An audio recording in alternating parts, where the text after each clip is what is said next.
तेसर दिन परे पुनिया को दिन रे ईश्वर नोआ सिरजोने एतहब केदाय. And God said, "Let there be lights in the expanse of the sky to separate the day from the night."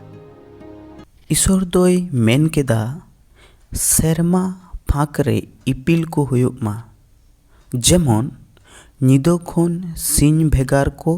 ईश्वरे main केदाय सेरमा लाफांग रे इपिल तारास कोते मार्शालोग मा आर सिंह को निदो आलागोग मा.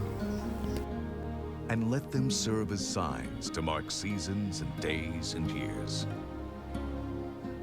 And let them be lights in the expanse of the sky to give light on the earth. And it was so.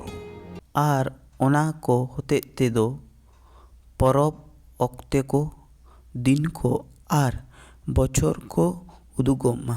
उनको दो सेरमा फाकरे marshal को होयुग मा जेमन पृथ्वी को मार्शाल आदो उनका गे हुएना.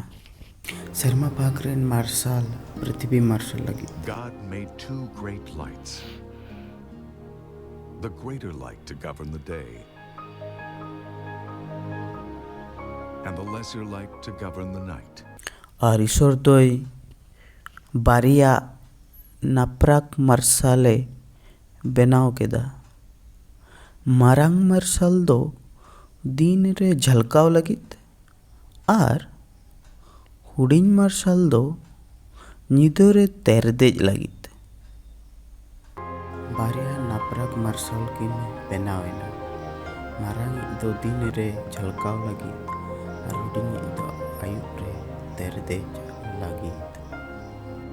He also made the stars.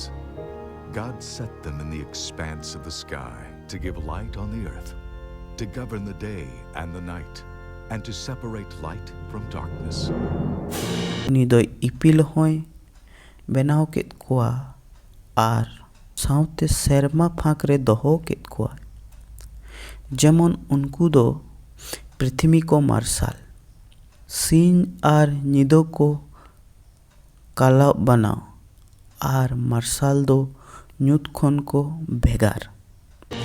ईश्वर दो इपिल बेनाव काते सेरमा फाक रे दोहो काते मेना कोआ आपे दो दिन आर निदो चलाव पे आर पृथ्वी मार्शाल दोहोय पे जहां लेकाते मार्शाल जेनो बेकार तमन.